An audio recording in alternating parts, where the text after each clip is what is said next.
At 55 years old, Keion Henderson, once celebrated as the queen of reality TV and a powerhouse in the church community, is now facing something she never expected: cancellation. And what triggered this shocking downfall? None other than gospel firebrand Andrea Johnson, who confronted her in a way that left audiences stunned, speechless, and divided.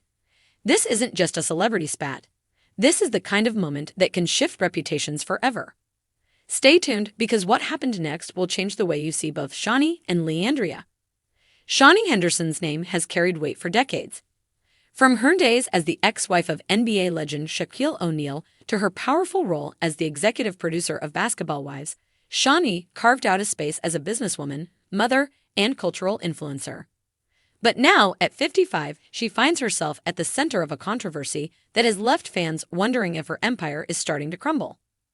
The confrontation between Keion and gospel powerhouse Andrea Johnson has sent shockwaves across social media, sparking heated debates among churchgoers, reality TV fans, and even casual observers who can't believe what they're seeing.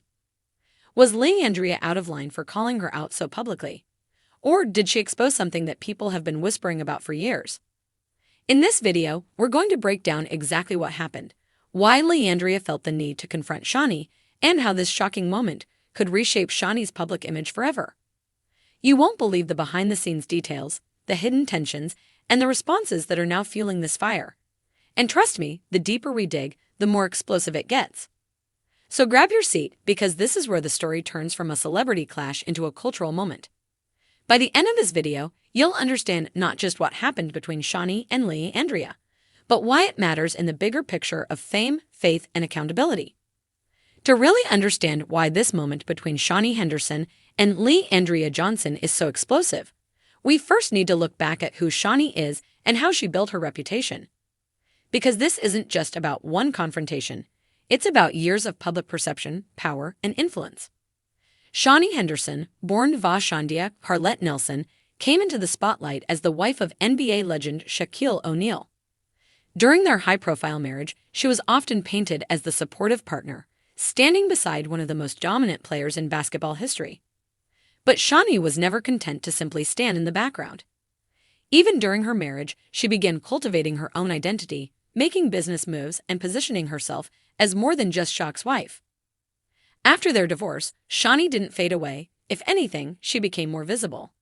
She created and executive-produced Basketball Wives, a reality TV juggernaut that exposed the lives, drama, and friendships of women connected to NBA players.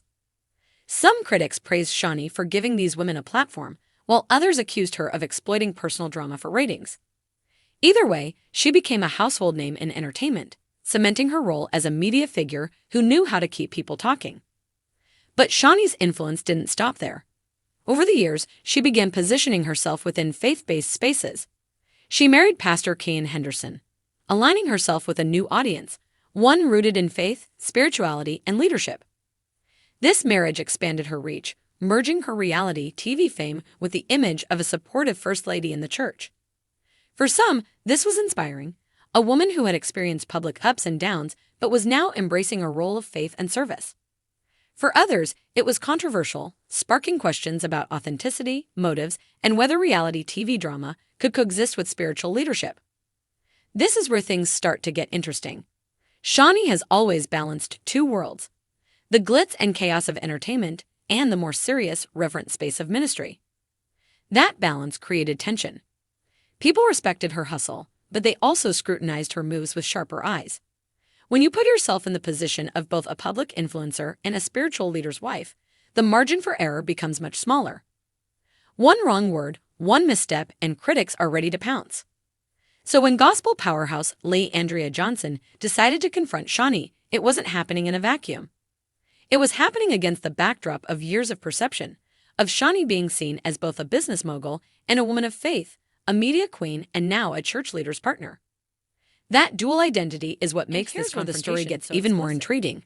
The specific way Andrea chose to call her out revealed not just personal tension, but deeper cultural and spiritual questions that have been simmering under the surface for years. But before we get into the confrontation itself, let's talk about why Andrea Johnson was the one to do it, and why her voice carries so much weight in gospel culture.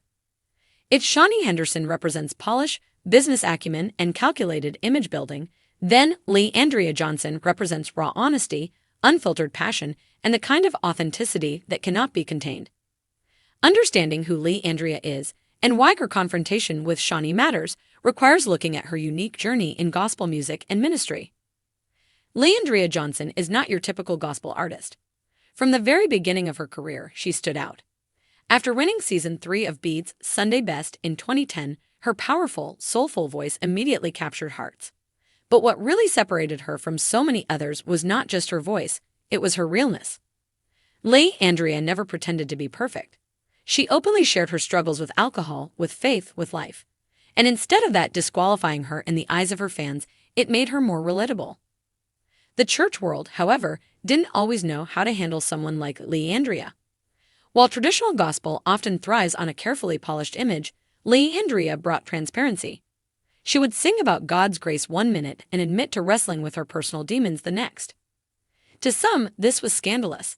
To others, it was exactly what the gospel needed: honesty, vulnerability, and proof that God's power works even in the midst of brokenness. Over the years, Leandria's boldness extended beyond her personal struggles. She has called out hypocrisy in the church, confronted double standards in gospel music, and used her platform to demand accountability. She has never been afraid of backlash, never been afraid of criticism. That's what makes her such a powerful figure. When Leandria speaks, people listen, not because she's perfect, but because she's real. Now imagine someone with that kind of reputation, someone who thrives on truth-telling and refuses to play political games, confronting Keion Henderson, a woman whose life has often been about managing perceptions, crafting images, and maintaining control over narratives. The clash was inevitable. Leandria has built her career on authenticity. Shawnee has built hers on influence. When those two forces collide, the result is not just gossip, it's a cultural earthquake. Leandria represents the voice of those who are tired of pretense in both entertainment and church spaces. Shawnee represents the tension of trying to walk in both worlds, the messy world of reality TV and the sacred world of ministry. This is why Leandria's confrontation with Shawnee is not just about two women disagreeing. It's about bigger issues. It's about the role of authenticity versus image. It's about whether faith leaders and their spouses can straddle the line between Hollywood and the pulpit without losing credibility. It's about accountability and who gets to demand it. And here's the cliffhanger that makes this even more intense. The way Leandria confronted Shawnee wasn't subtle, quiet, or behind closed doors. It was public, fiery, and impossible to ignore. But here's the shocking part. They say this moment wasn't just about Shawnee at all. Some believe Leandria was really calling out a larger problem in the church, and Shawnee just happened to be the one standing in the middle. So what exactly happened when the two finally clashed? Let's break down the confrontation itself and why people are still buzzing about it. When the confrontation between Leandria Johnson and Keion Henderson unfolded, it wasn't just a passing moment. It was the kind of scene that makes headlines, trends across social media, and sparks endless commentary. People weren't just watching what was said, they were dissecting every word, every expression, and every reaction. The setting itself made it even more powerful.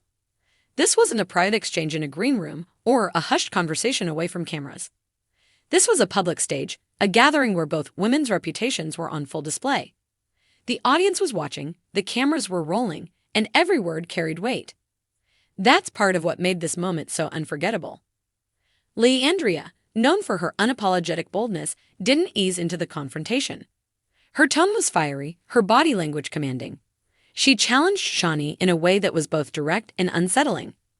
Reports and fan accounts describe Leandria calling out what she saw as Shawnee's image-driven leadership, suggesting that the polished persona Shawnee projects in both the entertainment and church world wasn't matching up. Striking moments came when Leandria reportedly said something along the lines of, "The people don't need a brand, they need truth. And if you're going to stand in this space, you've got to give them more than cameras and production. You've got to give them your heart." That statement landed like a thunderclap. The audience was stunned. Some gasped, others clapped, and many took to social media immediately, posting their reactions and debating whether Leandria was speaking truth or simply overstepping. Shawnee's reaction was just as telling. She wasn't shouting back, but her face showed clear discomfort. Observers noted the tightness in her smile, the shifting in her posture, and the subtle defensiveness in her replies. Shawnee, who has built a career on maintaining composure and controlling narratives, suddenly found herself on the defensive in front of a live audience. And here's the thing, Leandria's words weren't just about Shawnee personally. They echoed larger criticisms that have been aimed at the modern church and at high-profile figures connected to it. The prosperity gospel, the blurred lines between entertainment and ministry, the obsession with appearances over substance. By confronting Shawnee, Leandria tapped into frustrations many people have been voicing for years, but rarely with such boldness in front of someone so powerful.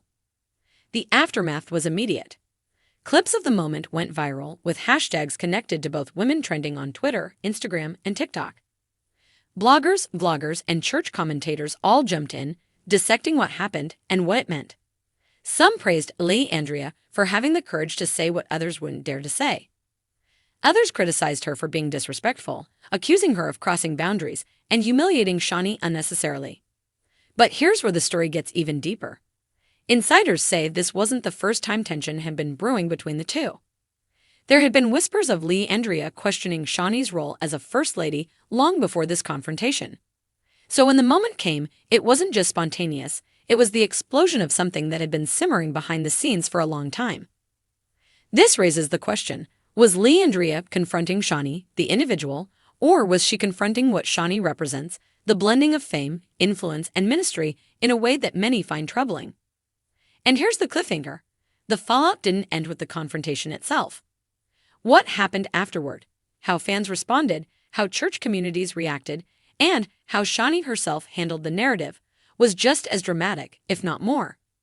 If the confrontation itself was a fire, the aftermath was the wildfire. The clash between Leandria Johnson and Shawnee Henderson didn't end on stage. It spread like lightning across social media, fan circles, and church communities nationwide. Within hours, hashtags tied to both women were trending. The conversation wasn't just about what was said, it became about what it symbolized. On Twitter, the reactions split sharply down the middle. Supporters of Leandria flooded the timeline with praise for her boldness. Tweets read things like, "Finally, someone said what we've all been thinking," and "Leandria just dragged Shawnee back to reality, authenticity over image every time." Many framed the confrontation as a wake-up call, not just for Shawnee, but for the entire culture of high-profile ministry. They argue that too many church leaders and first ladies have become more concerned with branding than with spiritual responsibility. On the other side, Shawnee's defenders rallied. Some accused Leandria of being unprofessional and disrespectful. They argued that Shawnee had worked hard to rebrand her life after Basketball Wives, carving out a role as a supportive wife and leader in faith-based spaces. For these fans, Leandria's approach felt more like an ambush than accountability. Posts defending Shawnee often highlighted her growth, her philanthropic work, and her role in standing beside Pastor Keion Henderson as he leads one of the most visible ministries in the country. Then there was Facebook, where church mothers, seasoned saints, and everyday believers engaged in longer, more detailed debates.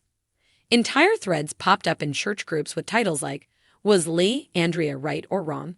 or "The First Lady Debate." Some commenters highlighted biblical passages about accountability, pointing out that no one, not even a first lady, is above correction. Others quoted scriptures about order, respect, and the proper way to address leadership, arguing that Leandria's delivery undermined her message. Meanwhile, TikTok amplified the drama with short clips, reaction videos, and heated duets. Creators spliced the confrontation with commentary, facial reactions, and even comedic skits. The soundbite of Leandria declaring, "The people don't need a brand," became a viral audio on its own, used in thousands of TikToks, ranging from serious discussions to playful memes. The moment had officially entered pop culture territory, crossing over from a church controversy into a broader cultural conversation. Inside church communities, the fallout was even more intense. For some congregations, this moment sparked internal discussions about their own leadership. Members began asking tough questions. Are we being led by truth or by image? Are we more focused on building the church's brand than building people's faith? These are uncomfortable questions, but Leandria's words forced them to the surface. At the same time, some pastors and leaders came to Shawnee's defense, issuing statements that emphasized grace, forgiveness, and the need for unity. They reminded congregations that public confrontations can cause division, and that believers must be careful not to let drama overshadow ministry. For them, the danger was not just what was said, but how quickly the fallout threatened to distract from the gospel itself. What made the situation even more complicated was Shawnee's own silence. In the days following the confrontation, she didn't immediately issue a public statement. That silence only fueled speculation. Was she ignoring the backlash? Was she shaken? Or was she carefully preparing her response, knowing that every word would be scrutinized? The lack of clarity kept people talking, kept the story alive, and made the moment feel even bigger.